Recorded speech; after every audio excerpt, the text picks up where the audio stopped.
Good afternoon, evening, or morning if you happen to be in Australia. This is the third session of Narrating the Holodomor, the social and cultural history of collectivization and famine in Soviet Ukraine, a virtual conference organized by the Holodomor Research and Education Consortium and with the Canadian Institute of Ukrainian Studies at the University of Alberta. Welcome everybody, my name is Yaris Bolan. I'm with the Cool Ukrainian Canadian Studies Center at CIUS, and I'll be acting as our chair for today's session. I'll be introducing each of our speakers in turn before their presentations. We have three speakers. I'll ask that the speakers try to keep their remarks to 15-20 minutes max to leave time both for our discussant and for questions. For those of you joining us online, you may submit your questions via the chat function. We are using chat, not Q&A today. So with that, and without any further ado, this title of our panel is Everyday Experience of the Holodomor. I would like to introduce Daria Mattingly.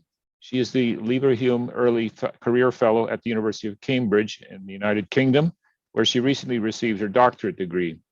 Daria completed her MA in History at the University of Bristol and studied philosophy at Kyiv-Shevchenko University in Ukraine.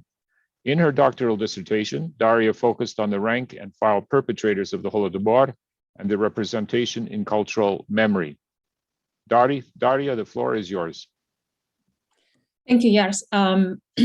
And today I'm going to discuss village correspondence and the mechanism of the Holodomor and how they narrated the story. And of course, for me, I approach them as perpetrators, but the picture during my research I get is more complicated than that. The image of the village correspondent heroically denouncing all kinds of injustice in the face of possible reprisal, it prevailed in the Soviet historiography, in literature, visual art. And while both Western and Russian historians more recently provided a more nuanced interpretation of the movement, its relationship with the Holodomor remains very much understudied. In my paper, which I'm currently working on, I research how village correspondents contributed to enforcing state policies on the ground, which led to mass starvation. I analyze identifiable traces of these actors. I call them actors because some of them were clearly perpetrators, others were implicated subjects, a mixture of many actors, really. I analyze their numbers and, crucially, their actions that contributed to the famine, i.e. their reporting or denouncing, possible motivations and various experiences. I foreground that the movement of village correspondence evolved during the famine in both in its numbers, composition, and in content it produced. My preliminary conclusion is that once control of the village over the countryside was established as the result of the famine and collectivization, the institution of village correspondence became redundant. And from here, we can derive the function of it during the famine and during the Holodomor. It's establishing control, helping, assisting, and its instrumentalization made once grassroots movement redundant institutions once collectivization and the Holodomor finished. And firstly, I will just look at the actors themselves and then their actions during the Holodomor, followed by conclusion. A few words about my sources. I draw on a variety of primary sources as well as secondary works. The primary sources include archival materials, published collections of denunciations from village correspondents reports in newspapers, and their memoirs.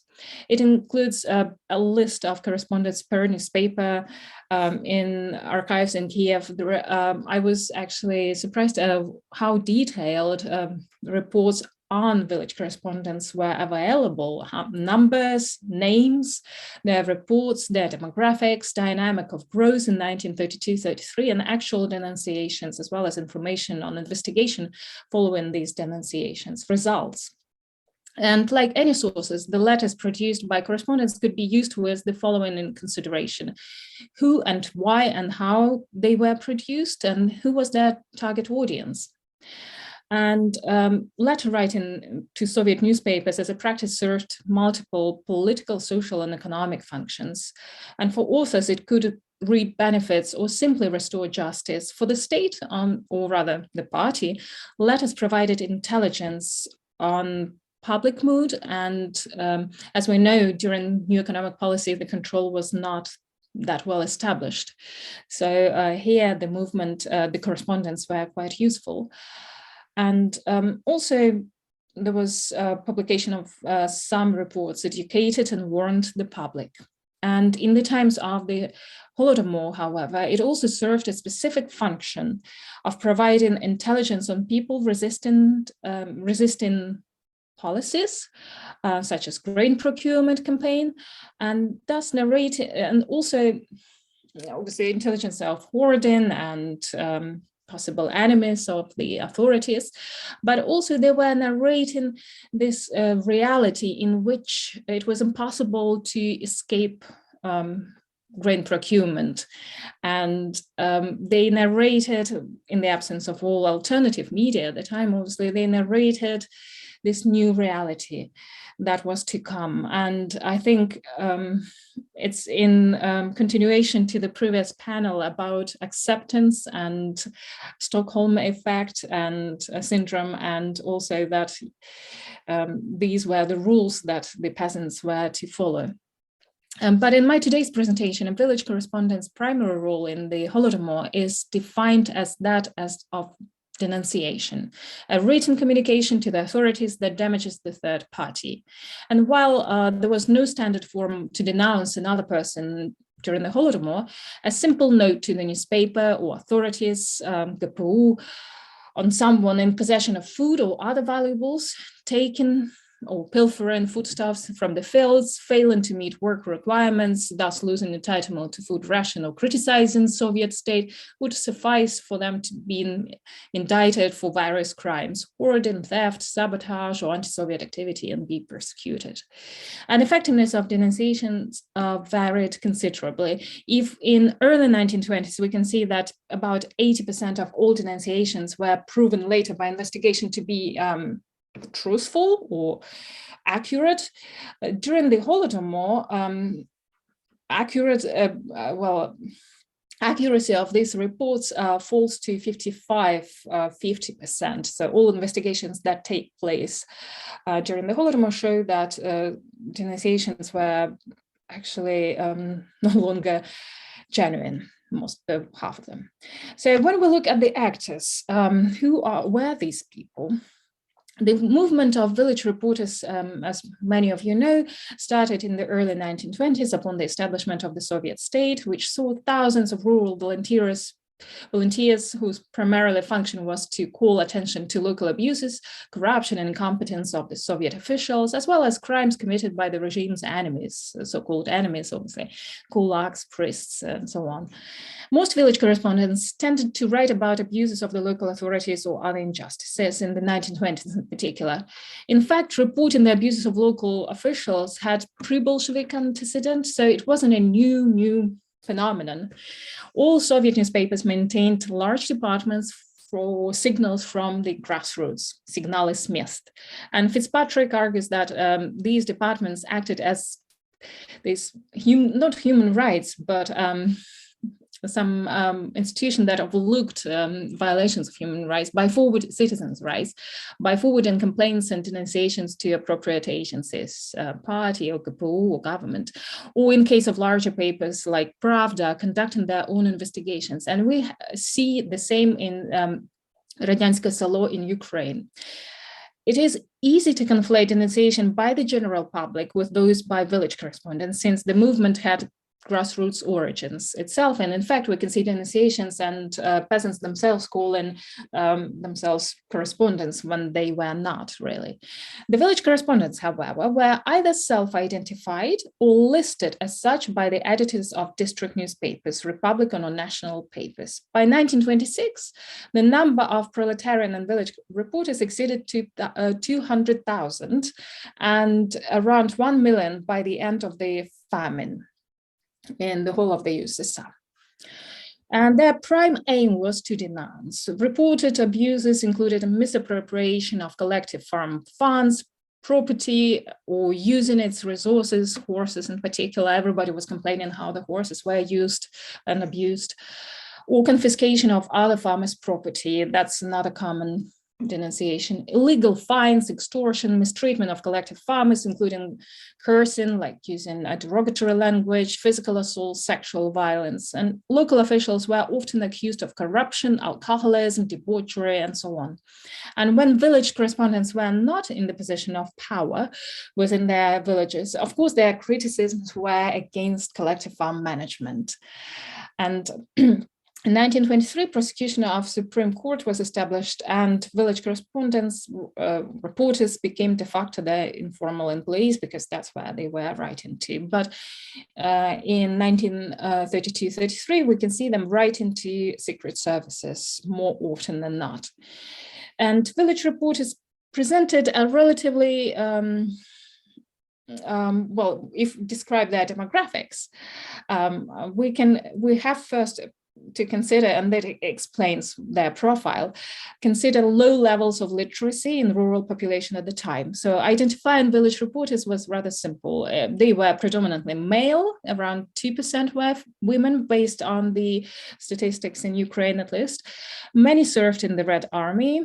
That's how they became politically literate, aged 18 or older, usually native to the village from which they were writing, but sometimes we can see teachers and plenipotentiaries also writing as well, also being reporters. Sometimes the role of village correspondent was combined with that of the head of the village council or the head of the village party cell or the chairman of the collective farm. In most cases, it involved providing intelligence, obviously. And in 1926, Zatonsky commented on peasant correspondents as a minority working in difficult conditions. And indeed, before collectivization, we see them facing well, hostility. Not to say that during the famine they didn't. And like in Soviet cultural memory, village correspondents did face retaliation from the people they denounced. And there were a few publicized cases when village correspondents were murdered. And then it was, sometimes it was just turned into show trials. Well, what happened to them during the famine? And I would like to start with, to describe this experience from anecdotal evidence. It's not a it's not the case I'm using in my paper, not to back or support a general trend among correspondents, but just microhistory, rather to give a taste of a variety of experiences of village reporters. So in summer 1933, a village correspondent of Volodarsk district newspaper Zabelshevitsky Tempy wrote about idle people in the village of Toporische in Zhytomyr Oblast, now Zhytomyr Oblast. Under pen name Leninets, chairman of the collective farm Peremoga, Matvey Gavriluk, as I later discovered him to be, reported 3 collective farmers lying in the fields instead of working, thus not qualifying for collective farm lunch in the fields. Matvey, this correspondent, called for measures to be taken, repressions really, for these idle 3 men to be expelled from the collective farm. Matvey was one of many thousands of village correspondents reporting on the famine victims flocking to the fields in summer 1933 in hope to get this collective farm lunch or to be paid with food, really, to survive, and not being able to work and just falling like flies swollen with hunger in the fields. Some of them, mostly children, obviously hoped to get ears of wheat from the new harvest. Others just struggled, really, and died. The 3 men reported by Matvey most likely fell, well, they fall actually into the latter category of these people. It is not known whether they survived, and while we are unlikely to establish the facts here, what happened later, the very fact that reporting this incident was sufficient for the man to be denied lunch or even expelled from the collective farm suggests the actions of village correspondents had real consequences for the victims. And but I'm going back to overlook identifiable traces of these correspondents. He represents one of the most common types of village correspondent and indeed perpetrator, as I later found out. Matwi was in charge of grain procurement commission in the village during the Holodomor, appointed to this position by the district executive committee. He also chaired the local party cell, committee of non-wealthy peasants, KNS, and held other positions of power and coordinated others for routine tasks like house searches or garden fields. So he was rank and file perpetrator. And he himself hailed from a prosperous peasant family with horses, 4 cows, a cart, a sleigh, among other possessions, and struggled for power continuously in the 1920s and in particular 1932-33. And he came from a deeply religious family, and but he also participated in Vsetecka previously. When he was eventually in 1932 put in prison for a couple of months, this is where his village correspondence skills saved him from further persecution, because he wrote immediately to Pravda, to a prosecution office, to OGPU, to collective farm Okruga collective farm union, and to show how he was devoted and how committed he was to the Soviet authorities. Here's a quote from his letter to Pravda in particular. "I beat the grain out of the kulaks in 5 villages, helped to detain them when they fled. The kulaks hid their grain and even threatened to kill me and my family. From that time on, I learned how to work in the village, how to organize the poor peasant masses, how to motivate them to participate in various campaigns. Siding with Soviet power right from the beginning made me an enemy of the kulaks in the village too." And not only he retained his position, he kept reporting pretty much until the end of the famine to the district newspaper, and then he secured the position of the teacher of history in a local school, but his his arrest prevented him advancement of his career as a party member. So we can think about the village correspondence during the Holodomor in several ways. Firstly, we have to ask what rural correspondents got out of their reporting. And just like perpetrators, they fall into different groups of perpetrators based on their motivation. They could be profiteers, they would be compromised, they could be just conformists or followers. They could be trained perpetrators, there could be fanatics and criminals.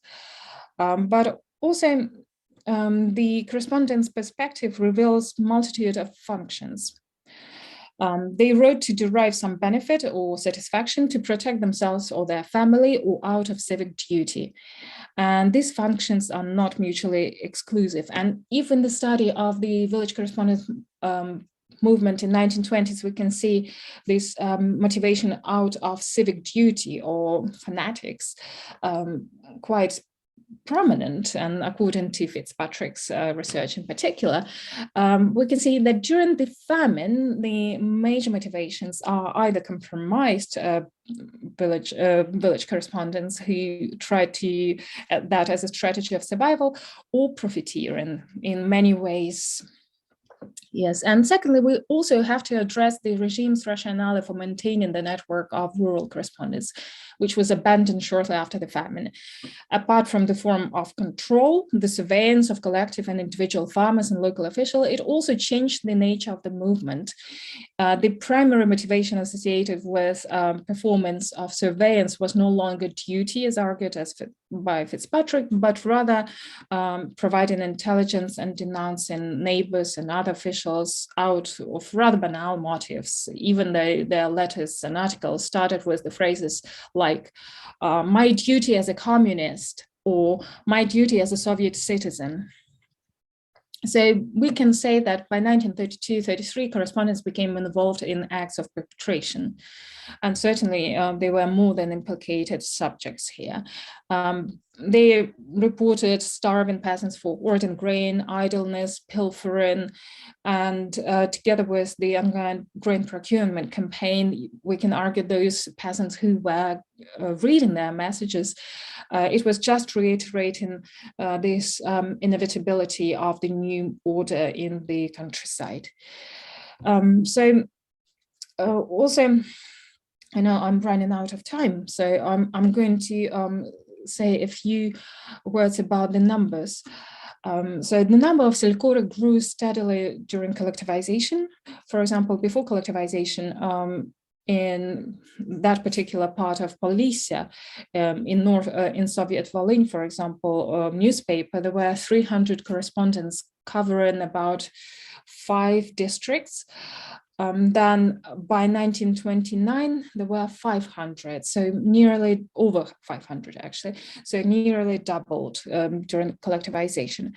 And the same on the Republican level, the numbers grew consistently, especially during the famine. In January 1932, newspaper Radянske Selo recorded almost 6,000 village correspondence contributors, and they all have their names in Zdava archive, for example, and their reports. 12 months later, so in January 1933, when the famine was in full swing, their number was over 8,000, so over 3,000 people joined the ranks. And plus, from January 1933, someone reporting hiding grain would yield 15% of the find. So there was additional motivation to report. I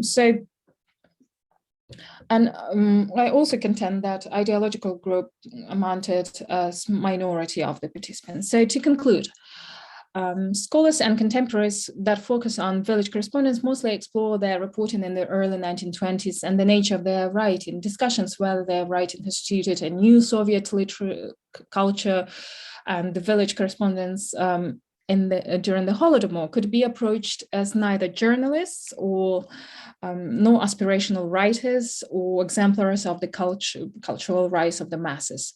While their contributions undoubtedly remain cultural documents, their reporting during collectivization and the Holodomor could also be interpreted as perpetrators. They could be interpreted as perpetrators of the famine, or contributors at least.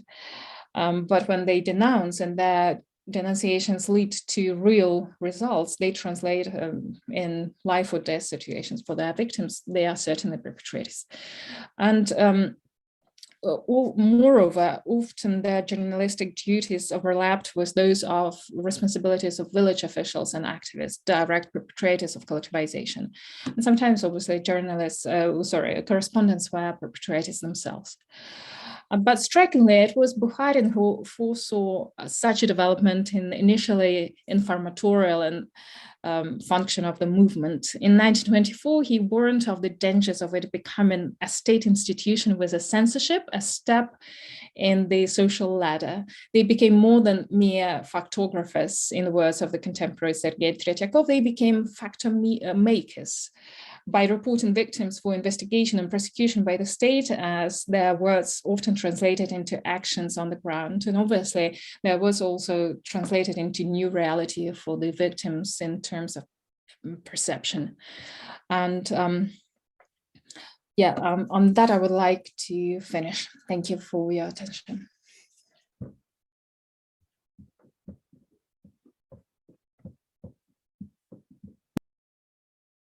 Oh, Yars, you're muted there. I'll do a rerun of it. Our next presenter is John Vsetecka. He's a PhD candidate in the Department of History at Michigan State University, where he's writing a dissertation on the problems left in the wake. Oh, I set my alarm clock and you kept perfectly to it. I apologize for that.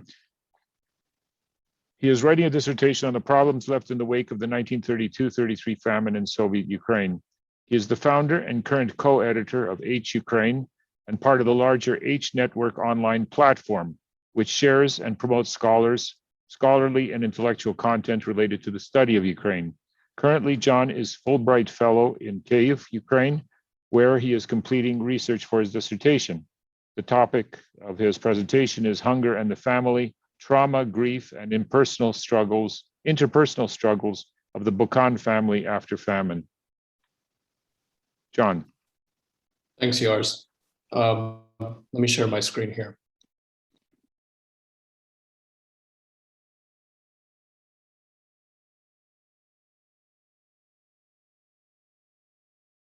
Okay, great. I hope everyone can see that.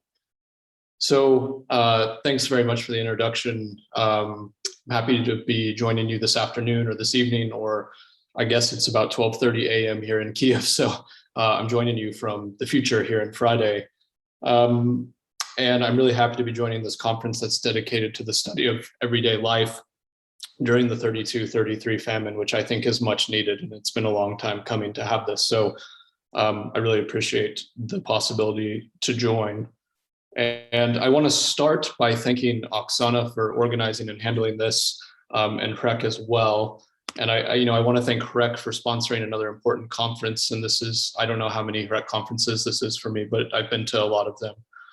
And I also want to highlight the Hrek photo directory, and specifically the Bokan collection on there, which you can see on these slides, that has not only many of the photographs that I will discuss today, but also a very useful biographical essay put together by Anastasia Lishchishin and Daria Glaskova, who I think are in the audience today.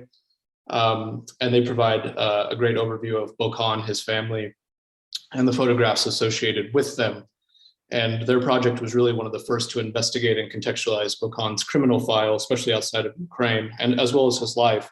So it's useful for those of you who are also wanting to do work with this. And I put the website here so that you can see it. Now, what I want to talk about today is part of my larger dissertation project on the aftermath of the 1932-33 famine. My work is mainly interested in the problems and issues that the famine leaves behind. And I study how famine survivors, communities, authorities, and even international actors grapple with these effects, and how they attempt to come to terms with what had happened in the 1930s. The subject matter that I will discuss today is from a small segment of a dissertation chapter that examines how famine survivors made sense of the famine in its immediate aftermath. I wanted to know more about how survivors grieved their loved ones, endured trauma, and continued to make sense of the famine after it was over. Now, to do this is very difficult because our source base is really very limited.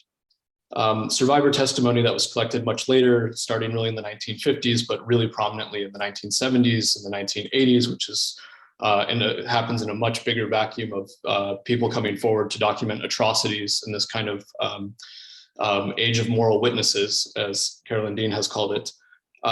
These provide us with insight into these issues, but the sources that speak directly to the period after the famine in the mid to the late 1930s are somewhat less common. And here I think Bokan's file offers some perspective on how one individual attempted to make sense of the famine in its immediate aftermath. So some scholars still tend to argue that the period after the famine was marked by silence and suppression. And in a public sense, this was largely true, I agree. But in an individual and private sphere, in those spheres, I would contend that folks actually talked about the famine and its effects quite a bit. And it was actually during a recent conversation with Lynn Viola. I don't know if she's here tonight, but shout out to her if she is, because she got me thinking a few weeks ago after one of her lectures where we talked about this. We really started to talk openly about the publicness of tragedy, and her assertion that more research was needed in this area stuck with me as I went into the archives. And after working with case files, I've come to understand that Ukrainians and others kept diaries, they talked with coworkers and family members, they wrote poetry, and in the case of Bokan, who I will talk about in a second, took pictures and wrote about the famine's toll on their family. And I think it is important to note that Bokan's criminal file is just one among many related to the Holodomor. I've been working in the SBU archive in Kyiv this fall, and the Holodomor Putivnik in the archive lists over 170 criminal files alone related to issues surrounding the famine. And I've worked with about 35 of these that are specifically related to the project that I'm working on. The more I've worked with these, the more I've come to understand just how much people were talking about the famine through the 1930s after it occurred. And they document, and what they document tells us a lot about what was left behind.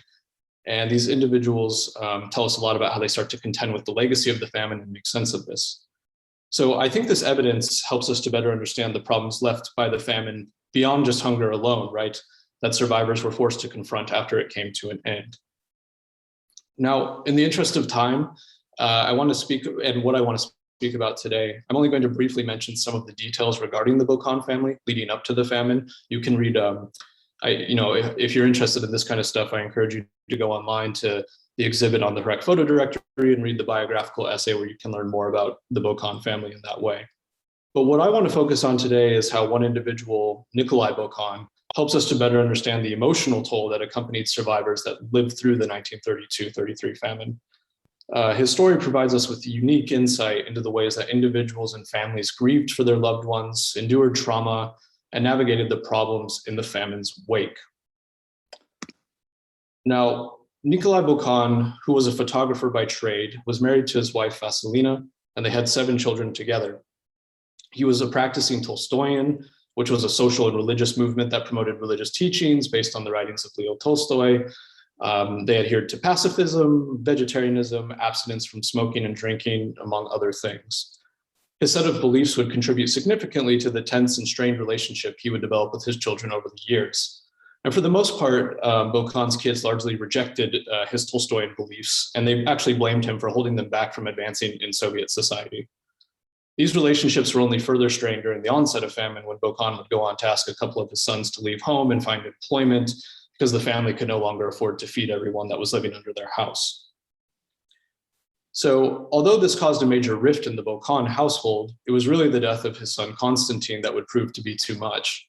And Constantine, or Kostya as he was called, he died on a collective farm in June of 1933 after being overworked and underfed. Now, the death of Kostya marked a rupture in Bokan's life, I would argue. He had arguments and quarrels with his other children, but the death of a child was something else entirely. The death of his son would be a moment from which Bokan would seemingly never fully recover. After his son's death, Bokan picked up his camera and photographed the death, funeral, and burial of his son Kostya. But these photos were just the start. From the time Kostya died in June of 1933 up until his arrest in 1937, Bokan would continue to use his photography skills to create photo display boards that highlighted various members of his family and what Bokan saw as their kind of failures and weaknesses in life, or basically why things went wrong. So I think that, since these photo boards discuss other members of his family, they also work somewhat reflexively and tell us much more about Bokan himself. And they reveal the ways in which he begins to try and make sense of his son Kostya's death under the context of famine. Now, by creating these boards, Bokan subsequently begins to expose his own experience of grief and trauma. As such, Bokan's documents are important because they provide insight into the process of mourning death and dealing with tragedy on a personal and individual level. And this helps contribute to a much more thorough understanding of the everyday experience of famine in the 1930s. But the photos he took, as well as the writing that accompanied them, need to be further grounded in literature and theory on trauma to better elucidate what they actually mean. Writing on this issue, Judith Herman, a medical scholar of trauma, she reminds us that, quote, traumatic events are extraordinary, not because they occur rarely, but rather because they overwhelm the ordinary human adaptations to life. They confront human beings with the extremities of helplessness and terror and evoke the responses of catastrophe. So the photos that Bokan took were markers of the famine's consequences, no doubt, but the photos were also something tangible to hold on to, as the life of one of his sons was no longer within his grasp. The photos were, as another scholar of visual culture has remarked, insurance against forgetting.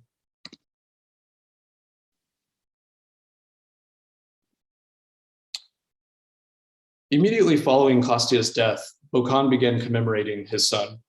The picture that you see here shows Nikolai sitting with 3 of his sons at the dining room table, and in the middle of them is a memory board dedicated to the late Kostya. The placement of the board in the middle of the table not only draws the camera's lens towards it, but the board sits in place of Kostya, who would normally be at the table with them.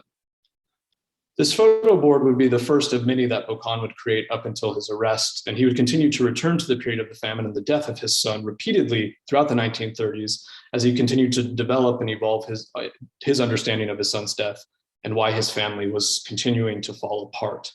And another example of this from 1935 highlights this well. The display board that you see here was constructed by Bokan to focus on 3 of his sons.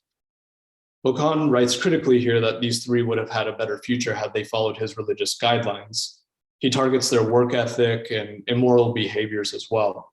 And although there is not a picture of his deceased son, Constantine, on this photo board, Bokan still writes about him below the pictures of his 2 brothers. It is in these descriptions written by Bokan that we start to see the stages of grief emerge. I would say that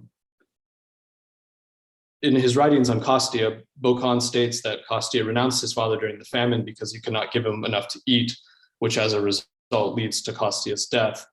And because he writes this writing by Bokan, I think, is significant because it is the first time that Bokan writes on a display board about his inability to provide for his son at such a vulnerable moment in time. And in many ways, this was an admission of guilt.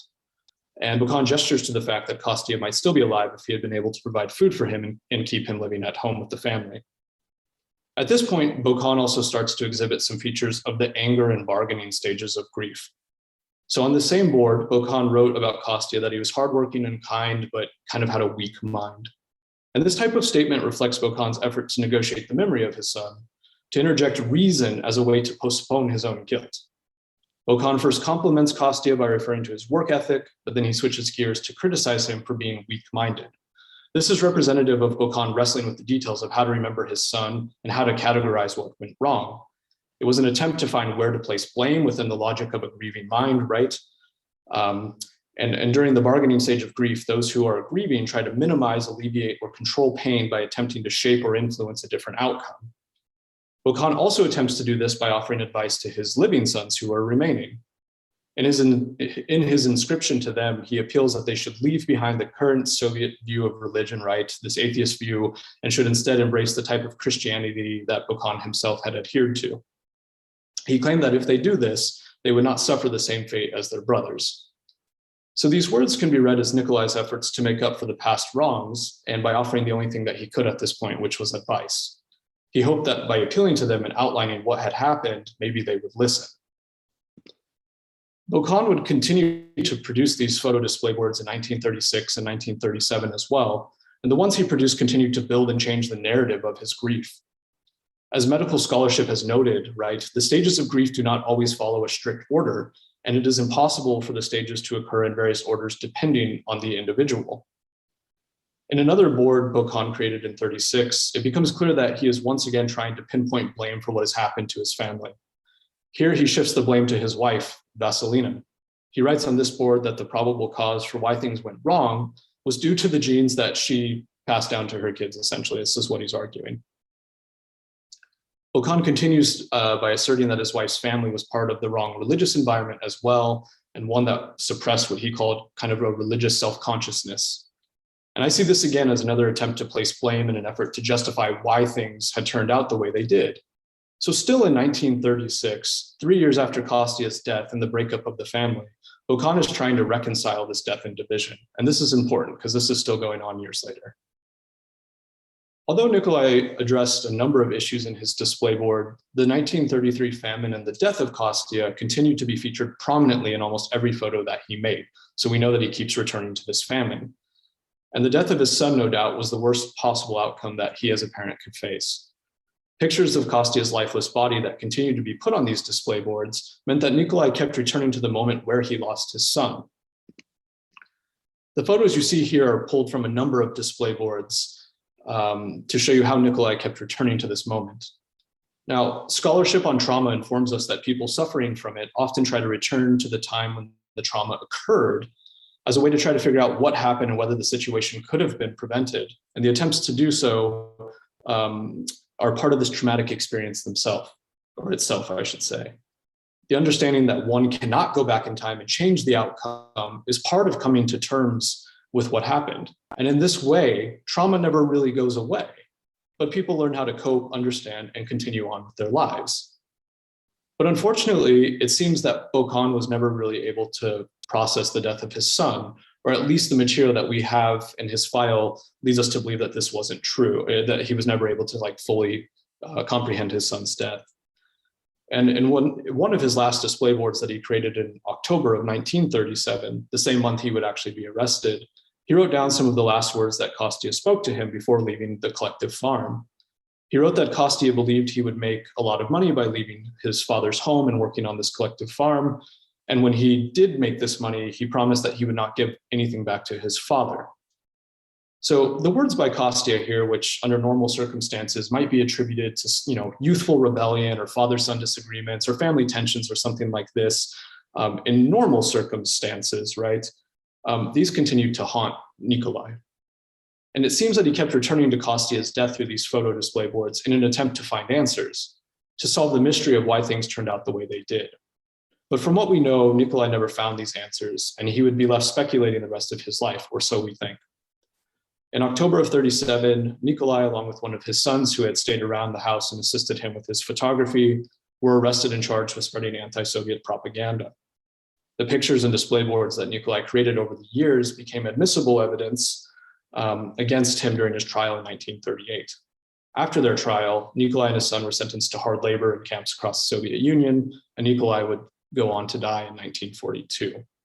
So to conclude, the story of the Bokan family and the photographs associated with them give us incredible insight into the way that one family's underlying issues revolving around religion, values, and perhaps generational antagonisms were exacerbated by the 1932-33 famine.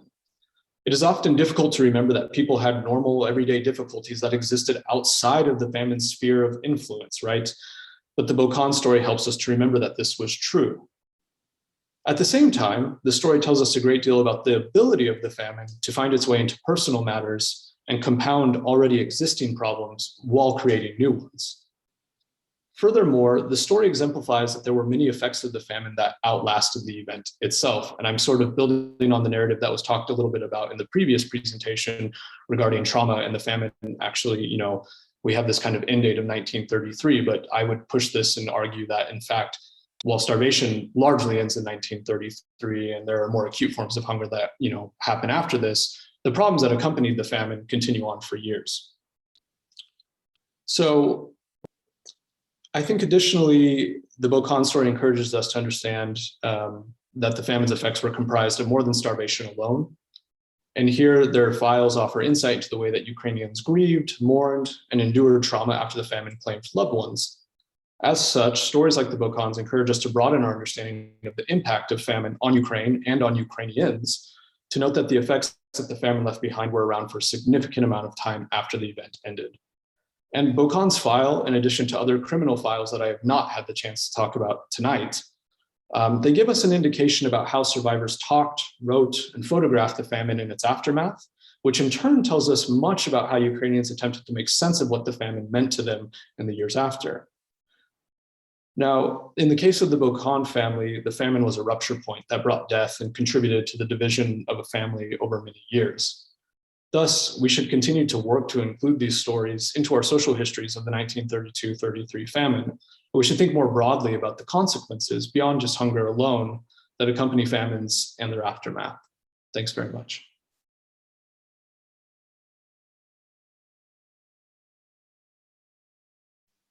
Thank you, John, for your presentation. I see that we've been joined by our third speaker, who is Kimberly St. Julian-Varnon. She's a PhD student in the History Department at the University of Pennsylvania. She holds an MA in Russian, East European, and Central Asian Studies from Harvard University. She is also a book review editor for H Ukraine and H Network. Kimberly St. Julian-Varnon is a PhD student in the History Department at the University of Pennsylvania. I've got this right twice. Anyways, Kimberly's talk is on how difficult it is to live, desperately difficult, everyday life and subjectivity during the Holodomor. It's yours, Kimberly.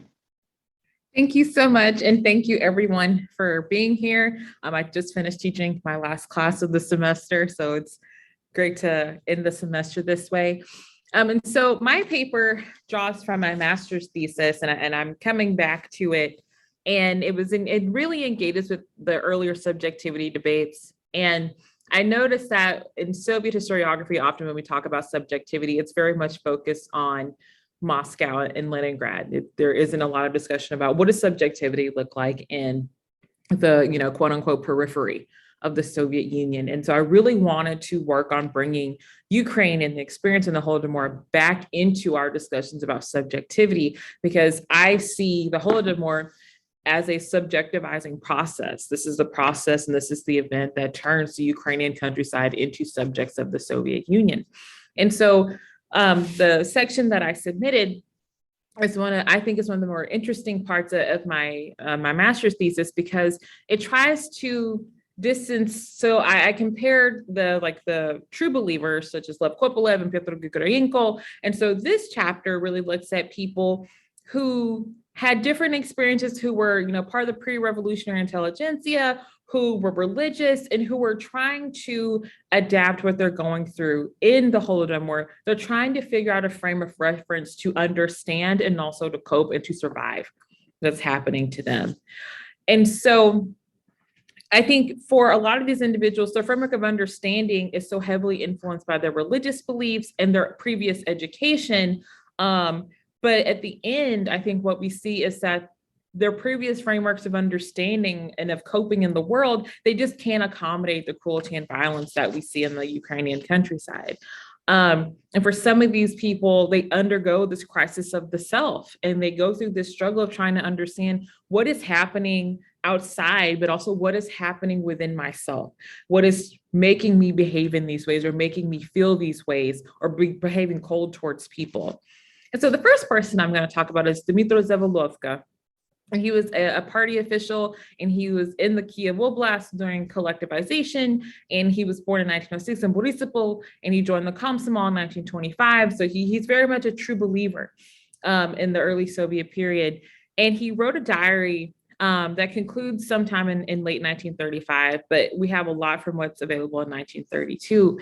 And he starts writing during some of the earliest months of the famine. And so at this time, and from March to September 1932, in which this focuses on, he starts to witness the policies that will create this mass scale famine. And he's detailing the mechanisms of grain collection. He's talking about the state's responses to the grain crisis. And then he talks about how he feels about this. And his mother, she arrives from a village which is outside of Kiev, and she's telling him about how hard it is for her to find food. And this is the first time where he starts to believe his mother isn't lying about starving. Like she isn't, it's like, Mom, you're not really hungry. You're just saying this. And he says, earlier, when Mama would begin to talk about her affairs and bring up hunger and malnutrition, I didn't believe it. And I would turn the conversation to jokes and assure her that nothing terrible could take place, that the state and the party would not allow it to take place. And as he constantly hears his mother's stories, he's not sure what changed in him. But in the diary entry, he's trying to figure out why. Why do I believe my mom? Why do I not believe what the party has said? And he says, it could not be that the party was taking no notice of the way all the people around me were living. And if there were instances of hunger, this would have had to be corrected. And he writes that he's kept up all night by his mother's stories and his own struggles about the discrepancies and the excesses that he sees in the countryside. And he wonders, what's wrong with me, right? How do I fix this problem? And so he goes on in another entry. He says, there's an extremely complex and difficult experience of political party content. I'm dissatisfied with my work and my complete absence of a purely subjective life, a purely spiritual understanding of the mental order. But he doesn't kind of go on to talk more about this purely subjective life. And I found this fascinating because in Jochen Helbeck's book, Revolution in My Mind, you have this conversation about the subjectivity and subjective life, but it's mostly with workers, and they're mostly in the industrializing parts of the Soviet Union. They're not really in the countryside. But what we see is the discrepancy between reality, mother, and the party and ideology, and this part of this mission you think you're a part of, is causing him to have this crisis of the self. And he says, every minute political questions come to mind and do not let me rest. Very much in the surrounding life in today's events is something catastrophic, hopeless, irreparable. And so now at this point, Zavelovka is kind of accepting the fact that the famine is happening. And he's no longer able to rationalize it. He can't just say, well, the party doesn't know about this. The outcome, they don't know about this. And so because of this contradiction, you start to see cynicism. He starts to become really cynical towards the party and ideology. And he starts talking about a paper called The Proletarian Truth. And he says, officially, all is quiet. We are successfully building socialism. We've made huge gains. Down with the left and right opportunists. Long live the party leader Stalin. It's funny and it's painful. In order to have this comedy, do we need this self-deception? Do we not realistically evaluate everything and look for ways to improve? So here, I think and the way we tend to see this in the historiography is this battle between the self and ideology. And you don't really see that in Dimitro's diary at this point. Like, it's not his belief in socialism that's necessarily broken, right? It's his belief in the party and in the state. And he's also thinking, like, what are we doing? Is this what socialism is in the village? So he's starting to question some of the key parts of the party, but I don't necessarily think his belief in socialist ideology is broken. In April 1932, he finds a slight reprieve from his inner ideological struggle. And so, because a fellow communist told him that Molotov had finally acknowledged the excesses in the countryside and said that the mistakes will ruin Ukraine. So he thinks there's going to be a big change. And he says, what he said was absolutely true if one believes that it was he who said this, but it was also present precisely when the grain procurements were in full swing and our mistakes were at their worst. I was unable to object to this, but only thought how profoundly true were the words spoken by Molotov. Right? So he's saying, I believe Molotov said this, but it was also Molotov who was telling us to take the grain. Right? And so you consistently have him referring back to what the state said it was going to do versus this cataclysmic thing that he's going through. And so finally, as we get later into the spring, he is no longer trying to reconcile anything. He says how despicable it is to engage in self-criticism and not admit to one's own mistakes. What is the use of a leadership that cannot see the destruction resulting from its own deeds, is unable to prevent catastrophe in timely fashion, and then does not have the courage and decency to admit its own mistakes? So he feels betrayed by the party. These are not supposed to happen. These type of mistakes are not supposed to happen. And then he says, political confidence in the Soviet government has been catastrophically shaken. And it's strange that in all these matters, the fault remains that of distortions at the local level. So you see this other anger, and he's saying this isn't our fault, right? We're the local communists, this isn't our fault, and they keep pushing this blame onto us. And that's why he's cynical about the distortions at the local level. And so just in this short few months, you see him going from a true believer who was taking part in the building of socialism, who did not believe his mother's own life experience, to now he doesn't believe in the party. And he has very little hope and very little belief in the ideology and of the state and of what he's done. And so one of the later entries for 1932, it's a really powerful quote. And so the last sentence of this entry, he says, when you think about all of this, you come to a very, very sad thought. You do not know whose party ours is, who is behind us, on whom we rely. Do we really have a voice for the proletariat and labor and collective farmers? Or is it we just rented and we take illusion for reality? Oh, it's hard. I do not want to think.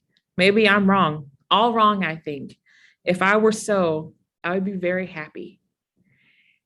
And so within a 6-month period, you see this transformation. And I think what's so powerful in this internal journey, it is how incredibly sad it is. You see a person who's now unmoored. His frame of reference, socialist ideology, belief in the proletariat, what he saw himself as, it no longer holds up. The experience in the countryside has broken that. And as what happens to many of the older communists, in 1936, he was convicted by the Kiev Regional Court of anti-Soviet rightist Trotskyist activities, and he was sentenced to 5 years hard labor. And he was sent to a labor camp in Krasnoyarsk, and then he had 5 years deprivation of rights, and he was rehabilitated in 1990. Another person I want to talk about and I'm going to have to skip a section, is Alexandra Radchenko, and she's a member of the intelligentsia. And I find her memoirs, and they're so powerful. She was a school teacher near Kharkiv. She was born in 1896, and she taught secondary school until 1936. And her diary starts in 1926, and she writes during the famine because she wants her children to know what happened. She wants them to understand the suffering in the countryside and to know how terrible it was. And her husband was a low-level communist official, and he worked as a forestry engineer. And so she never had to worry about food during the early parts of the famine. Her food was secure, but she was witnessing what was happening to her students and to the people who lived around her in the village. And she's unique in many ways when we talk about Soviet subjectivity, because she was educated, she was religious, she had a deep knowledge of Russian philosophy, she was an intelligent. And she knows communist ideology because her husband is a member of the party, but she doesn't believe in it. She's never subscribed to it.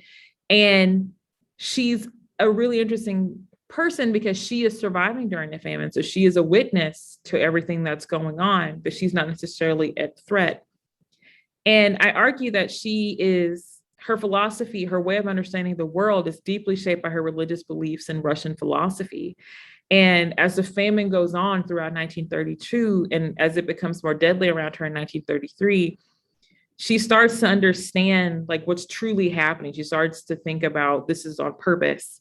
And she suffers a crisis of the self. She's incredibly critical of the state, but the paradox is the state is what's feeding her while it's starving her class, her children, her neighbors. And she starts recording this. And so in February 26, 1931, before the famine had reached her village, she discusses her frustration with the communist methods of dekulakization of meat procuring. And she says she doesn't understand why they're doing this. She doesn't understand what is accomplished with these harsh methods. She says, when you read Leo Tolstoy, you always understand his outrage over the vile acts committed by the government in that disgusting time. There's no justice, just sticks and whips. Besides sticks and whips, there's much more. Why are hundreds of thousands of completely innocent people suffering? So she's going back to Tolstoy. She's referring back to that intelligent understanding of what's going on. Even in the imperial period, the government enacted violence against its people. So in this way, she can understand Soviet violence. It's very similar to what was going on in Imperial Russia. And she's frustrated because she thinks the state is incompetent. And it doesn't make sense to her. Why are you taking the food? Why are you taking the grain and the meat in such a violent way? Because it just makes everything disorderly. Like this doesn't make sense to her. And she continues to talk in her diary. She prays to God. She references Tolstoy, and narratives of the state start to influence what she's thinking about and how she's thinking about the famine. So March 17th, 1932, she writes about Vladimir Solovyov, and she talks about the idea of higher states of human existence. She says, in him, the power of knowledge was united with a deep love for the truth, istina. Anger and selfishness make a man blind. Love is a gift from providence. So she's talking about Solovyov, and she's talking about striving for divine joy. And the sense of self that she's talking about, religion and philosophy and ideas of love for humanity are very deeply entwined into how she understands herself in the world. She says, but in the end, this is the whole meaning of all existence. The first stage of human development is love. The second highest stage is creativity, and to invest the soul into something difficult. This is ultimate divine joy. Solovyov reached this highest stage of development. So she's striving to obtain this level of development. She wants to reach what Solovyov describes, but as the famine continues, she finds it's impossible. Her second to last entry, so this entry that she wrote in 1931 was really one of the second to last ones that talk about literature and philosophy. As the famine gets worse, her diary focuses more and more on day-to-day survival. So in March 25th, 1931, she argues that she doesn't believe that the communists who are participating in dekulakization and grain requisitioning even believe in the policies. She doesn't think that they're even Marxist. She talks about, she says, hatred is reaching high levels. Karl Kautsky, writes that the policies of the USSR bear counter-revolution. This he wrote while living abroad. And what would he write if he saw anything about how the Soviets work? So this is where that previous experience, but also her literacy is really helpful for us, because she has read, probably read and at least discussed Marxist philosophy, when she can draw on Karl Kautsky and his criticisms of the Soviet government. And she says, some communists just pretend to defend this policy. How can you not be offended by this power? And what she's interested in, she's like, this violates her understanding of Marxism, but also it violates, she doesn't think Soviet communists can't believe in this. It's too contradictory. So it goes back to Dmitry Zavolovka, right? And him trying to kind of bridge the gap between these contradictions. So on April 6, 1932, she starts reading articles in Pravda, and it discussed the first opening of a blast furnace and the opening of the dam of Dnipropetrovsk and other accomplishments of the Soviet government, and then the 5-year plan. And she says, all that Soviet tempo is great, but for what is this tempo for? Is it for the swelling of hunger in children and people? The torment of thoughts about the swelling from hunger of peasant children makes my malice grow. The poor people, and for them socialism is being prepared. It's some funny sort of comedy. And it's interesting, so these are some of the first times she goes directly into contact with Soviet state ideology and propaganda, and she's cynical about it. And after the death of 22 people in her village in 2 days, and after her husband is arrested, she says, all of this is for their revolution. And when one of her earlier diary entries from February, she notes that crime and violence have grown throughout the village, and she talks about the cruelty that she's seeing in people as the conditions worsen. And she's seen children on the road who are freezing. She's seen and heard of peasants who are kind of indifferent to other people starving. And she's trying to understand when she talks to people, she talks to communists who don't care about this. And she says, how cruel people have become. My God, how is this? Children, clearly peasants, who've been ruined and robbed by power. So she's blaming the state for this. She puts the blame squarely on them, and she believes that they've caused this change, not only in human condition, but in the nature of people. In April 5th, 1932, a carpenter was murdered in the same hamlet where her husband worked. And she says, such a squalid lifestyle gradually turns people into coarse, brutal, unrestrained creatures ready to commit crimes. So compare this to 8 months before, when she's talking about the beauty and the joy of life and divine existence. And in April, she's constantly, you can see more and more anger in her writing. And by April, she says, sometimes I am seized by such uncontrollable anger that I get sick. I'm tormented by the idea of the starving of peasant children, and my malice grows. And her anger and her sadness and her guilt. She has food, but her children, the children she teaches, she can't feed them. She can't save them from the state that also keeps her alive. And in 1933, so in April 1933, when the famine was in its deadliest stage around her, she writes that she hasn't been able to sleep because of her fear. And although hunger and thirst do not affect her or her children, her nights are sleepless, she believes, because of the anger that she carries. And she says that all this has negatively affected her health. And she recounts right after this, like how she gave her dog away to a fellow villager to feed his family. And she just feels helpless, and she feels guilty. She's constantly dealing with guilt. And she's talking about these issues of meeting with communists, and she says during a day trip, she went to another village and she saved a 7-year-old boy. He was about to get run over by a cart. And she's mortified when she realized that the boy was laying in the street on purpose, that he was trying to end his life. And she says, my nerves could not endure this. For what? For what? Children. The fact that life has no value, even to children, it really breaks her. And you see this in her writing. And she's ill for weeks. She calls it a fever.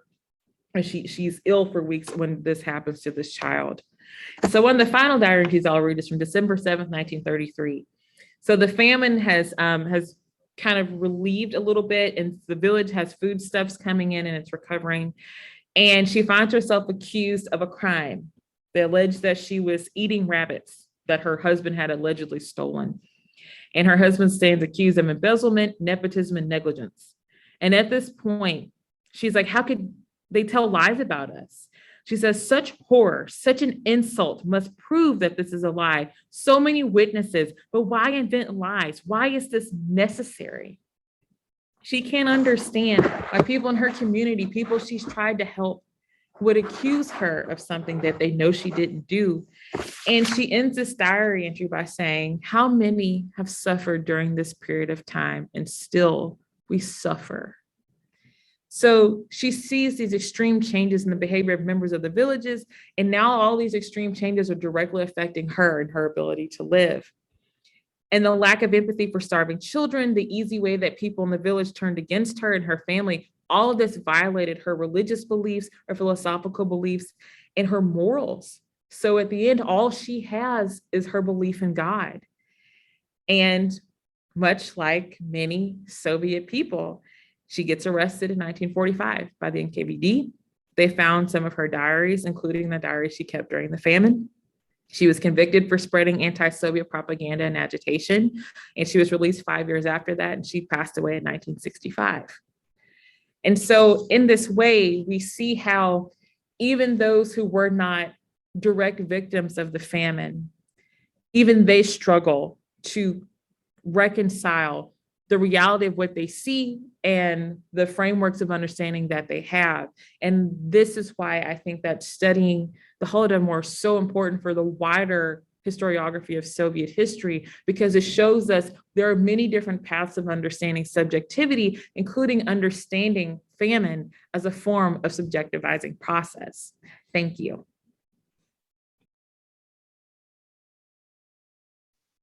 Thank you very much, Kimberly. I'd love to see your ratings of your students rate their professors. If I could sign up for your class, I would. Anyways, we've heard three very interesting presentations. What we're going to do now is we're going to hear some comments by our discussant, after which we will take questions from the people who are logged in online. So start formulating your questions, put them in the chat function. I will convey them. But in the meantime, I want to call on Mark Edele, who is a historian of the Soviet Union and its successor states, to be our discussant. He holds the inaugural Hansen Chair in History at the University of Melbourne and also serves as Deputy Dean in the Faculty of Arts. He was trained as a historian at the universities of Erlangen, Tübingen, Moscow, and Chicago.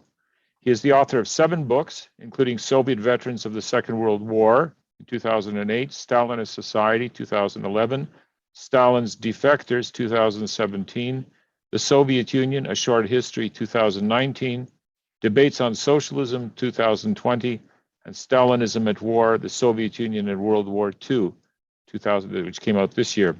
He is chief investigator on 2 Australian Research Council discovery grants, KGB Empire, State Security Archives in the former Eastern Bloc, December 2020 to December 2023, and Aftermaths of War, Violence, Trauma, Displacement, 1815 to 1950. He teaches the histories of the Soviet Union, of the Second World War, and of dictatorship and democracy in the 19th and 20th centuries. Professor Edele. Thank you, and welcome hello from Melbourne. Good morning. I'll be commenting largely on John's and Kimberly's paper, because Daria's I only got this morning. I did read it just before, and I will try to integrate some comments in here, but that's why it will be a bit lopsided here. And I want to begin with John's both interesting and very disturbing study of the corrosive impact of the famine on social relations and the long aftermath of the famine, even after it is over. This is incredibly interesting material. And I want to draw out a part which he hasn't focused so much on, because that's kind of his starting point. And that is the question of this corrosive influence on social relations. So this is also historiographically interesting, I think, because there's a lot of discussion in historiography about Stalin's intentions and whether or not he used the famine to basically break either Ukrainian or peasant resistance and sort of break apart the solidarity in the village. And this is very difficult to figure out because the sources for what Stalin intended are a little sketchy. However, it's very clear from evidence like the one John presented to us that this was certainly the effect of the famine, the destruction of social relations in Ukraine. So as I said, this is John's starting point because John is more interested in the enduring legacy. But I want to draw out that kind of corrosive influence of the famine on social relations a little bit more. Now, if we take the Bokan family kind of as a case study here, as John points out, there were pre-existing tensions, like in many families. Anastasia Leshishin and Daria Glaskova in the biographical essay he has mentioned, they also stress that Nikolai accused in his writing his wife of having a negative influence on the family because of what he calls her non-religious attitude, by which he means a more conventional religious outlook, which followed tradition and respected the views of the clergy, who in his eyes were fundamentally corrupt. So she did not follow his more Tolstoyan and anarchist Christianity.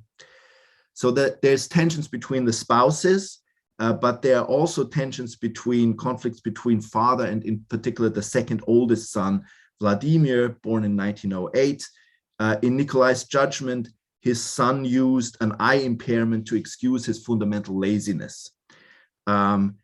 So they sent him away at the beginning of the famine because they need to reduce the number of eaters in the household, as John recalls in his paper. And he then retaliates by breaking window panes and threatening to burn down the family home. His father, in turn, then accused him of beggary, extortion, and hooliganism. So not all is well in this family, right? It's not all love and happiness when the famine hit, but the famine increased those tensions dramatically. Even after Vladimir left, the patriarch was unable to feed his remaining family, and that undermines his status as head of household. After more than 10 months without bread, and with some of the family members beginning to swell from hunger, Constantine, born in 1911, left his father's home as well. According to Leshishin and Glaskova, it's not clear whether or not he was asked to leave, like his older brother, or if he left on his own accord. But his father seems to have assumed that his own inability to feed the family had led to his son's growing hostility towards the peasants, the peasants. This rift was then further deepened when Constantine was exposed to anti-religious propaganda in the collective farm, or at least that is the understanding his father developed. I just want to note here that a man in his early 20s, 16 years after the revolution, had apparently not encountered anti-religious propaganda before he left for the collective farm, because until then, he had lived in his father's Tolstoyan orbit and in his mother's more conventional Christian world, not in a Bolshevik universe. The kids had been homeschooled, right? Theirs was a completely different world from that of the village correspondents, the ardent supporters of Soviet power in the village, who are analyzed in Daria's paper. So we have really a kind of parallel worlds, which I think in Kimberly's paper comes in as well. Constantine then died of starvation, and according to his fathers, also of nicotine poisoning, because he had started smoking, right, as he shouldn't have, while he's on the collective farm. And after that death, then the family falls apart. Alexander, born in 1913, Lev Leonid, born 1915, and Anna, 1919, left to live on their own. According to village rumor, which her father took as truth, Anna stole from the patriarchal homestead in order to buy food. Nikolai also noted that his two sons confronted him for money and supplies after they had left, and Lev Leonid expressed contempt towards his father, accusing him of crippling his children both morally and physically. So the whole fabric of that relationship between the children and the father is falling apart. Why? I think there's two forces. There's, of course, the pre-existing tensions, right? But there's two other forces at work here. On the one hand, there's the destruction of the patriarch's authority because of its inability to provide for the family. And then there's a realization on the part of Alexandra, at least, that this Tolstoyan upbringing reduces their chances in Soviet life, right? This is sort of pushing them away from making a living. So they kind of see in a way, to again try to tie this a little bit to Daria's paper, they see the opportunities which the village correspondents, grab, the opportunities in the Soviet system, and they realize that if they remain in their father's orbit, that is detrimental.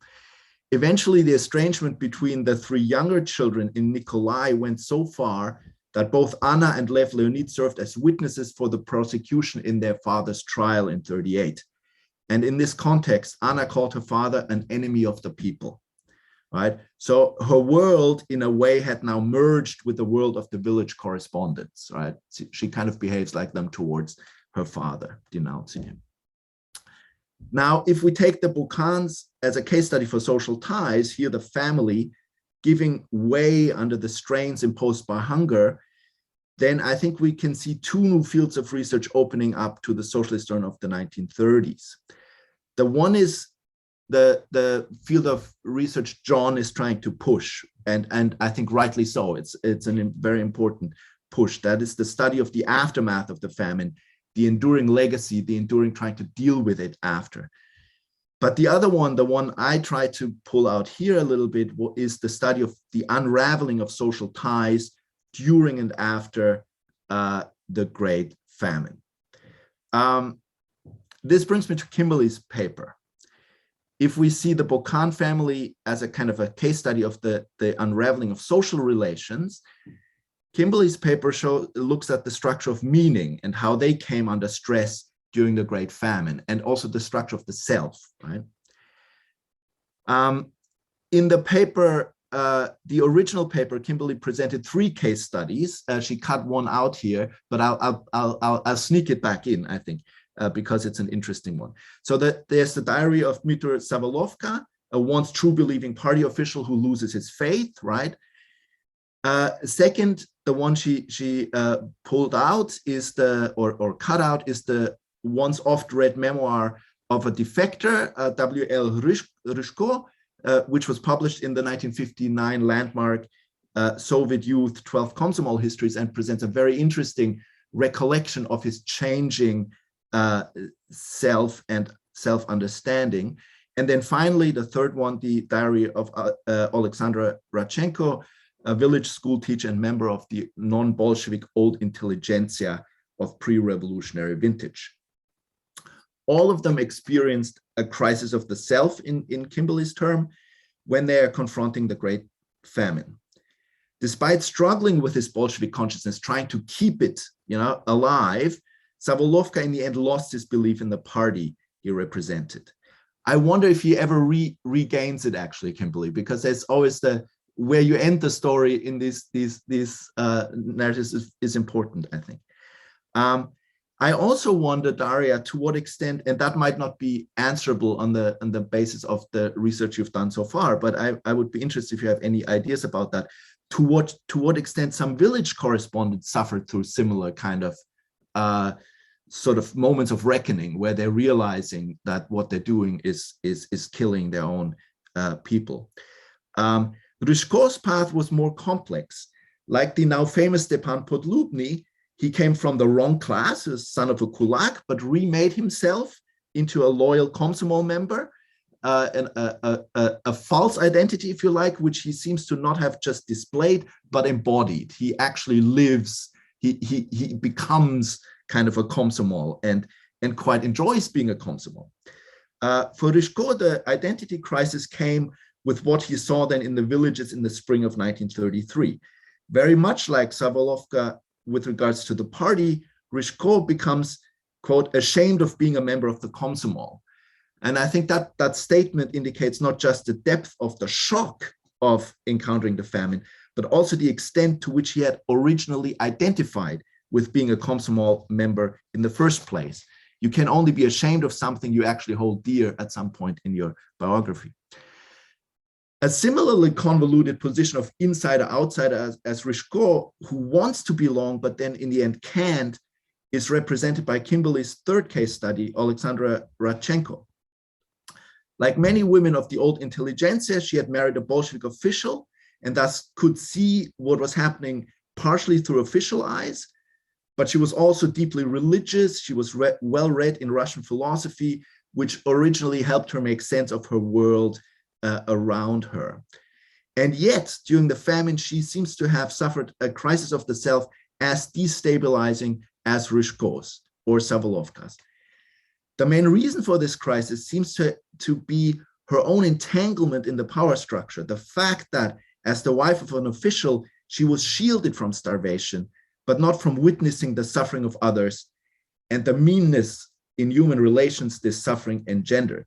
And to just have a footnote here of the meanness of social relations, I want to highlight, I'm not sure, Daria, you mentioned this in your spoken paper, but the fact that if you denounce somebody hiding grain, you would get 15% of that in order to feed yourself, which, you know, the implications of that is just sort of mind-boggling in many ways in terms of surviving the famine and killing others and so on. And so these experiences seem to have weakened her beliefs in the usefulness of philosophy and turned her more strongly towards religion. And here again, I wonder to what extent we have evidence that that remains so, or does that change again. I think the findings of Kimberly's paper go well together with John's. In both of them, we have the destructive force of the famine on relatively, at least, stable structures of social relations in John's case, structure of meaning in Kimberly's, and structures of the self in both, right? Because what John describes is also the unraveling of this Tolstoyan patriarch's world and sense of self as well. And I think a lot could be gained if the two approaches could be brought together. How are the ways people think embedded in their relations with other people and with the material structures of cultural production they have at their disposal? The availability of books, the circulation of photographs, the simply passing on of information by word of mouth. And there's revealing kind of hints in both papers. Bokan, for example, owned a fairly extensive library of Tolstoyan and other religious texts. He also corresponded with other members of the Tolstoyan movement, so he's embedded in a whole different world. Radchenko has access to the writings of Karl Kautsky, an ardent anti-Bolshevik socialist. How did she get hold of these books, or how does she know about Kautsky? Do we know? What other sources of information did they have? Bokan seems to have talked a lot to others, but his zeal was not always reciprocated. His interlocutors locally thought him a contrarian with bizarre and potentially dangerous ideas, a position some of his children eventually then also embraced. I wonder about Kimberly's subject. Do Savolovka, Ryzhko, and Radchenko talk to anybody else? Or do they just ponder things in the privacy of their diaries? Savolovka talks to his mom, is an important moment in your paper, right? Talks to anybody else? Can Radchenko talk to her husband about her distress? Or is she kind of atomized, even at home? The village correspondents, do they talk to anybody about their work? Or is their relationship just with, a distant authority they're writing to? Finally, beyond the home, so the private sphere played an important role in all of these papers, but there are also interesting empirical pointers towards a more nuanced history of the Stalinist public sphere in the early 1930s. Bokan did not only take photos, he arranged them on display boards, which he presented both in his home and it appears also in public at times. There's evidence in the file, as I learned from Leshishin and Glaskova, that he shared his photographs with others in the surrounding region and even dispatched his children to circulate them. It doesn't appear that he was particularly successful with this kind of propaganda, but the fact that he tried is noteworthy nevertheless. And as John notes, the inscription on Constantine's grave marker, of which we have a photo, is also remarkable. It reads, died on June 30, 1933, in a field from overwork on the collective farm and malnutrition. This is quite striking, right? A public display on a, cemeteries are public places. We could quote a whole entire theoretical literature here, but we won't. The simple fact is that the symbolism and the words on grave markers are accessible to everybody who walks past. And this particular inscription cannot be read other than an outright critique of both the collective farms and the public commemoration, or the lack, and a public commemoration of the famine, which the regime tried to silence, right? And this is extraordinary, and it's in public, right? So this is really a very interesting little empirical snippet. So the display boards and the inscription on the grave marker, the books by and about Tolstoy, the availability of writings of Kautsky or pre-revolutionary philosophy, that all challenge the idea, which sometimes floats around in the Stalinist subjectivity literature, that all discourse was emanating from the state, that this discourse so fully saturated everyday life that people could only react tactically to it, either by mouthing the slogans or by internalizing their meaning. What we have here instead are alternative narratives, alternative revolutionary discourses, alternative ways of making sense of the world.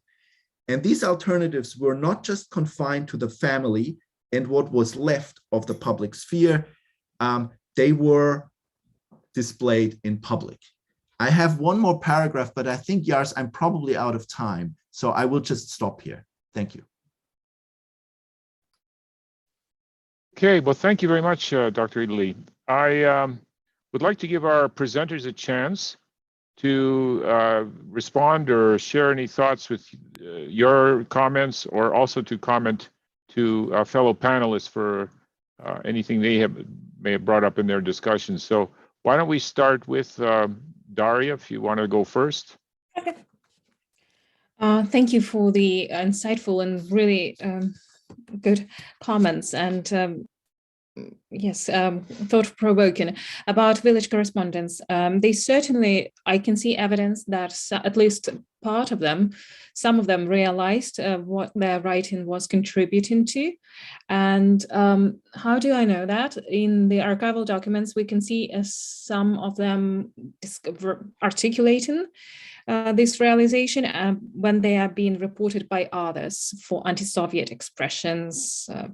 And obviously, they themselves write letters to the authorities. And first, we can see that in 1930, following Stalin's article, Dizziness from Success, they question what they are doing, and they are especially those who were perpetrators and local officials, plenipotentiaries, they are saying that they are not enjoying enforcing these policies. And now this policy is being reversed, and they question their participation, and they obviously traumatized, some of them are at least traumatized by their experience. And sometimes we can see that realization in suicide notes by perpetrators on the ground. They leave, and that's as a desperation gesture. And do they talk to anybody else? They certainly do, especially if they are part of a circle on the village level of perpetrators. They discuss it. And we know that from the memoirs they left in the 1980s, when they discuss, they know who, obviously, village correspondents for most of for the most part, they retained anonymity, at least publicly, but close circles of friends and other henchmen, I don't know how to call them, they did know who correspondents were, and they were discussing it. And also to Irina Skubi, certainly, I agree with you. And I did mention about profiteering as motivation for many of these village correspondents, and that translated in material gains, but also access to higher education, to better position, and settling personal scores as well. But certainly access to material goods. Yes. Thank you. Do you want to pick up John from there? Yeah, and I'll just say something really quick so we can cede time if there are any other questions that people want to ask. But thanks, Mark, for your really careful reading of these papers, and I'm actually somewhat just kind of blown away about your ability to link some of our narratives that are in 3 disparate papers, but also you've forced me to see things that are very similar among distinct cases, which challenges our perception of how different narratives were during the famine. And it's clear through your reading of our accounts that they're both very different, but also very similar, even when we don't see them that way. And so I just want to say thanks for that. And I'm struck by your comments about the kind of embedded social and cultural relationships that exist among these people that we need to think about further. And certainly for my case, and not just Bokan, it made me think more about some of the other criminal files I'm reading, and about, I'm particularly struck right now, and what's taking up my time are these poems that I've come across from different individuals that are writing these after the famine, reflecting back on the famine. And it's really hard, as you know, to work with these criminal files because you have what the Soviets are saying about them and what they're being charged for and how much is accurate in their kind of testimonies. But then you also have me thinking about these social embedded networks of these people who are writing about it, and how much of these poems, for example, are their thoughts and how much has been influenced by talking with others about the famine, and then having these kind of group understandings of things that have happened. And there are other cases in the SBU archive where people are talking at work. And so I need to think more broadly and more comprehensively about not just kind of top-down influences, but group and social influences after the famine and how they affect the narratives that are then produced from there on out. So thanks so much for that. I appreciate it. Thank you, John. And Kimberly? Thank you so much, Mark, for your comments. Just shedding light on things I haven't thought about, like the Stalinist public sphere, and very clearly the references to Karl Kautsky. Like there is another alternative to the hegemonic state discourse that we see in the paper. And I think that the key problem for me has been what happens later, right? And to kind of think about, like, is this subjectivity within a moment, or is this a long-term change within the self or a disruption of the self? And I think that's something I still need to get at, but I do think that just the idea, what self can you give and show to your husband versus your mother versus the self that you can represent in the diary? So these are things I want to think deeper about, but also the extent Rabchenko keeps her faith, because Rabchenko and Zabalovka, they both end up victims of the state. They are, incarcerated. They're punished for their writings and for these crises of the self that they have, in a way. And so I want to work on this part. It's also why I've dedicated myself to learning Ukrainian so I can go and work on these issues. But also, like John, I had no idea our papers had such synergy. So I'm really excited for the book. Clearly we need to write together, Daria. We're all writing a book together. They just don't know it yet. But thank you. Mark, do you want to say anything in response, or? No, I'm more interested in the discussion. So thank you. Okay. Okay. Now I don't see any questions in the chat box. I have one thing that just strikes me is you all use archival materials, and I'm just stunned to think that here's a regime that liquidated millions, erased them, and yet preserved. They're like the Nazis who photographed and filmed and documented everything. Why haven't these archives been disappeared? How many of them have been? How many of them spirited off? You hear about the Russians taking out after independence, taking archival materials out of Ukraine. I just find it very bizarre that they would leave evidence like this that you now use to construct what happened in that period. I think John probably has something to say about that in the Bokan file, because there's, if I remember that well, 27 photos left, but there must have been more, right? And so clearly some photos were destroyed. Yeah, it seems that way. And just, it's an interesting question, Yars. I think about this a lot because looking at this Putivnik just in the SBU archive in Kiev, which is just one archive, You know, 175 criminal files seems like a lot. And I'm working, like I said, with about 35 of them related to my research. But at the same time, when we think about how many people died and how many people suffered, I have a hard time reconciling what 175 criminal files means and how representative it can be. But on the other hand, it tells us something. And I think it's a starting point from which we can start to make some very careful generalizations.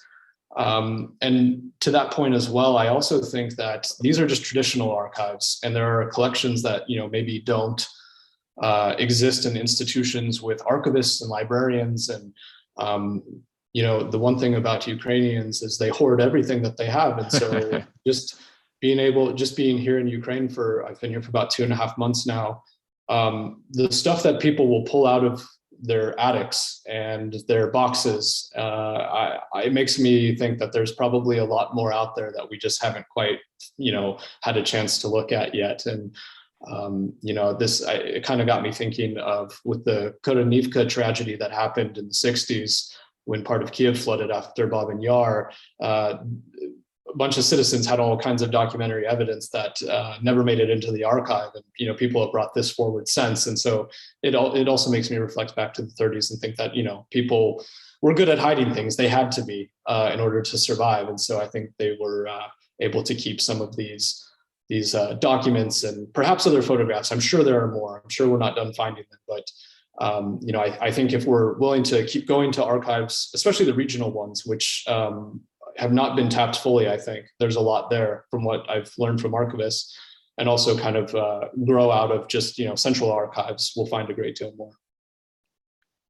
Something you're all not probably aware of, but our institute is involved in publishing a memoir that has this incredible history that was found under a porch in a house that was about to be demolished or sold or whatever, with part of it eaten by insects, but a handwritten memoir in Russian by a woman describing her life in Mariupol during the 20s, the 30s, surviving the famine with her daughter in the early 30s, and then experiencing the Nazi occupation, and then making their way to Vienna or to Austria, to a DP camp, to Canada and the United States. And this is just by absolute serendipity that this thing was saved from ending up in a landfill.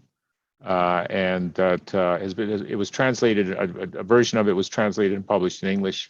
Hopefully a fuller, proper translation will be done. But who knows what else is out there in people's personal collections that will surface over time as work on the famine proceeds. Yaris, I think we have a few questions now in the chat.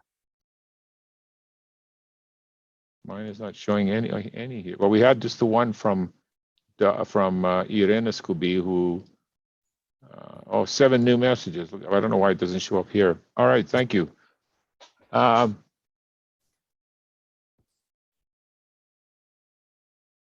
Bajuk writes, for Daria, did the correspondents engage in any writing that wasn't expressly political, published in local papers? The answer is in the 1920s, yes, but as collectivization takes over, we don't see anything but political, and there are no reviews, no journalism, conventional journalism. It's reporting and denunciations and just reprinting something that has been published in Pravda. So it's all political from 1930 on, it's political. Okay. Frank Sisson asks, how much evidence do we have of those who destroyed their documents? Do the criminal files of the writers, do the criminal files or the writers themselves later discuss this? That's to everyone.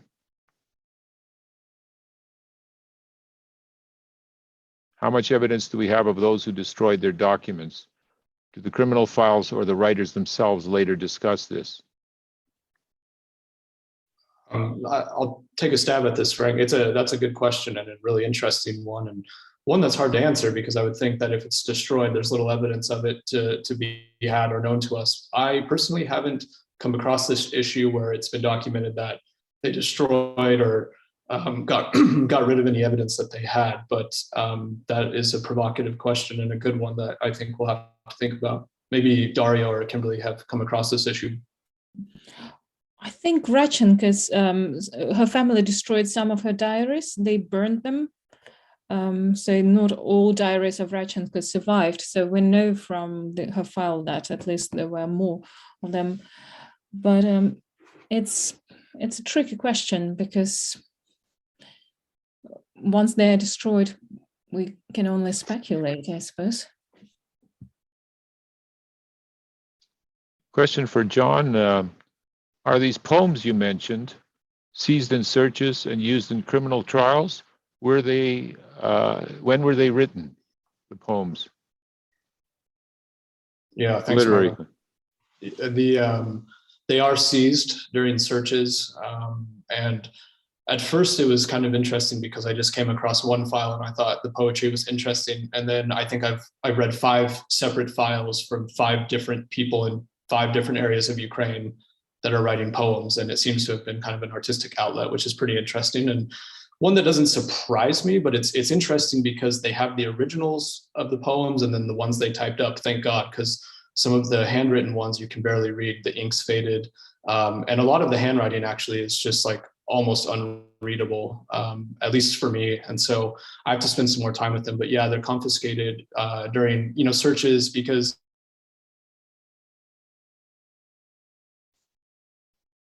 it's the reason. But in other instances, it's part of a slew of charges that they're facing, and so they are used against them in the court.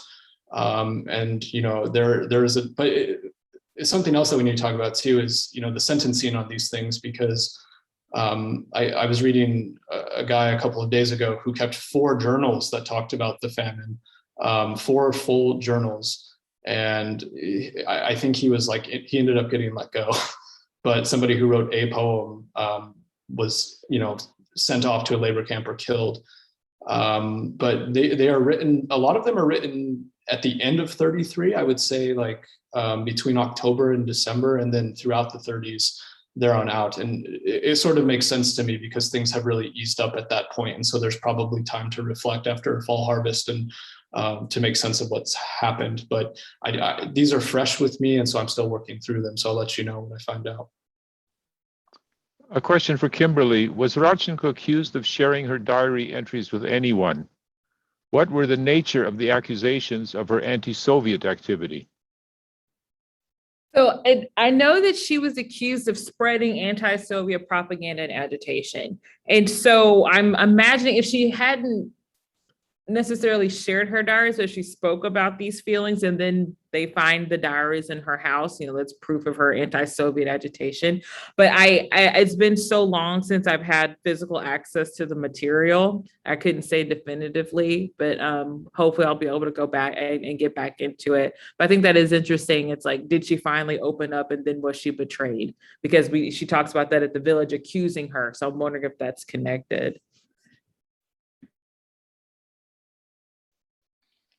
Okay, we're at 2 hours and 45 minutes into our discussions. If there are no further questions, I'd like to take this opportunity to thank all 3 of our presenters and our discussant for absolutely riveting presentations. It's been a fascinating session and a great conference so far. The conference will continue tomorrow at 10 o'clock is the first session, and it's on, excuse me, people don't seem to understand that we have business here to do. The conference continues at 10 o'clock tomorrow, panel 4, New Oral and Visual Sources on Collectivization and the Holodomor. So please join us then. Thank you very much.